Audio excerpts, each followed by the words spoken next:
Hello everyone, today we are going to discuss about those chapters which are going to come in your exams. So from A Pact with the Sun, the chapter is Tansen.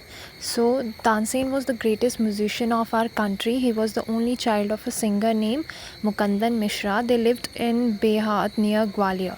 तो तानसेन बहुत great musicians थे, ठीक है, अपने time में।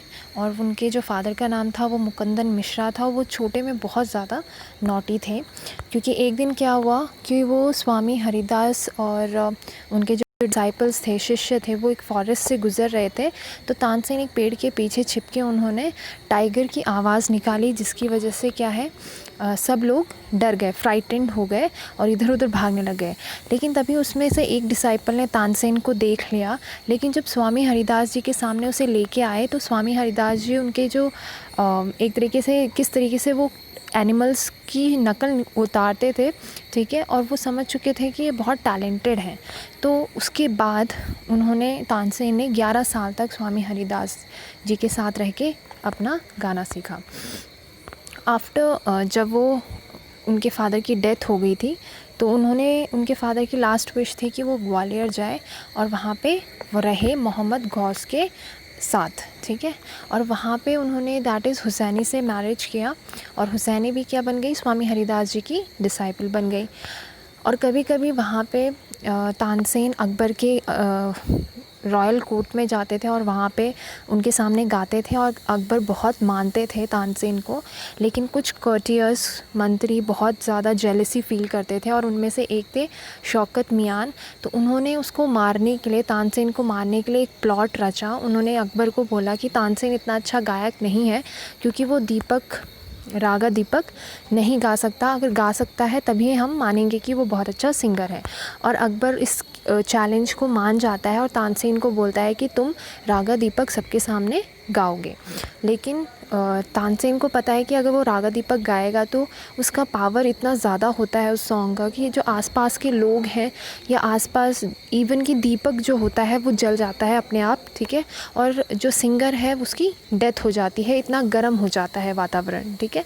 लेकिन क्या है, वो कुछ टाइम मांगता है अकबर से और अपनी बेटी दैट इज़ सरस्वती और उसकी जो फ्रेंड है रूपवती, उसे रागा मेघ सिखाता है, क्योंकि उसे पता है कि रागा दीपक जैसे ही शुरू होगा और जब किसी तरीके से जो दीपक है वो अपने आप जल जाएगा गर्माहट की वजह से, तो उसी टाइम अगर रागा मेघ गाया जाए तो अपने आप बारिश शुरू हो जाएगी। और इसी तरीके से उन्होंने अपनी भी जान बचाई इसी में। लेकिन उसके बाद वो काफ़ी बीमार पड़ गए थे। तो इसके साथ उन्होंने ये बताता है इंसिडेंट कि वो सिर्फ एक गायक कलाकार नहीं थे बल्कि वो बहुत ज़्यादा इंटेलिजेंट और टैलेंटेड पर्सन थे। अगर हम बात करें नेक्स्ट चैप्टर की, that is the monkey and the crocodile. तो ये चैप्टर आपने सुना होगा या बहुत बार देखा होगा टीवी में। तो it is a story about the friendship, किस तरीके से जो क्रोकोडाइल है और मंकी है वो एक दूसरे के फ्रेंड्स थे, हर बात शेयर करते थे। और जो मंकी था वो फ्रूट्स, पेड़ के फ्रूट्स क्रोकोडाइल को देता था, क्योंकि मंकी हमेशा उस नदी के किनारे वाले पेड़ पे रहता था और वो सारे फ्रूट्स क्या है अपने फ्रेंड क्रोकोडाइल को देता था और क्रोकोडाइल अपनी वाइफ के लिए भी लेके जाता था। लेकिन जब वाइफ मंकी देता है तो उसने उसके दिल को खाने की इच्छा सामने रखी क्रोकोडाइल को। क्रोकोडाइल ने किसी तरीके से अपनी वाइफ की बात मान के मंकी को डिनर के लिए अपने घर पे इनवाइट करता है। जब वो उसको अपनी पीठ पे बिठा के, अपने बैक पे बिठा के जब वो समुद्र के किनारे से जा रहे होते हैं, समुद्र के बीच में पहुंच जाते हैं, तो क्रोकोडाइल से रहा नहीं जाता और वो उसे बता देता है कि उसकी जो वाइफ है उसका दिल खाना चाहती है और इसकी वजह से उसे डिनर पे इनवाइट किया है। लेकिन जो मंकी रहता है ही इज़ वेरी क्लेवर और उसे क्या बोलता है, अपने दिमाग में आइडिया सोचता है और उसे वापस जाने के लिए बोलता है, क्योंकि वो क्रोकोडाइल से कहता है कि उसका जो दिल है वो पेड़ पे ही रह गया है, जो हार्ट है उसका वो पेड़ पे ही रह गया है और तुम्हारी वाइफ को मेरा हार्ट ही खाना है, ठीक है। और जो क्रोकोडाइल है वो वापस उसके जो शोर होता है, समुद्र का किनारा होता है जहाँ पे उसका पेड़ था, वहाँ पे उसे वापस लेके जाता है और मंकी फटाफट से उस पेड़ पे चढ़ जाता है और इसकी वजह से मंकी उसका जो फ्रेंडशिप है क्रोकोडाइल से वो बिल्कुल तोड़ देता है और ना ही उसे वो फ्रूट्स देता है उसके बाद खाने के लिए। तो इस पूरी स्टोरी में बताया गया कि किस तरीके से फ्रेंडशिप हमें सोच समझ के करनी चाहिए, ठीक है।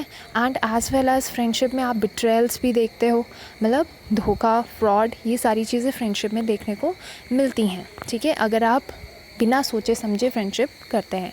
If you have any doubts regarding these 2 chapters, you can freely ask me. Thank you everyone.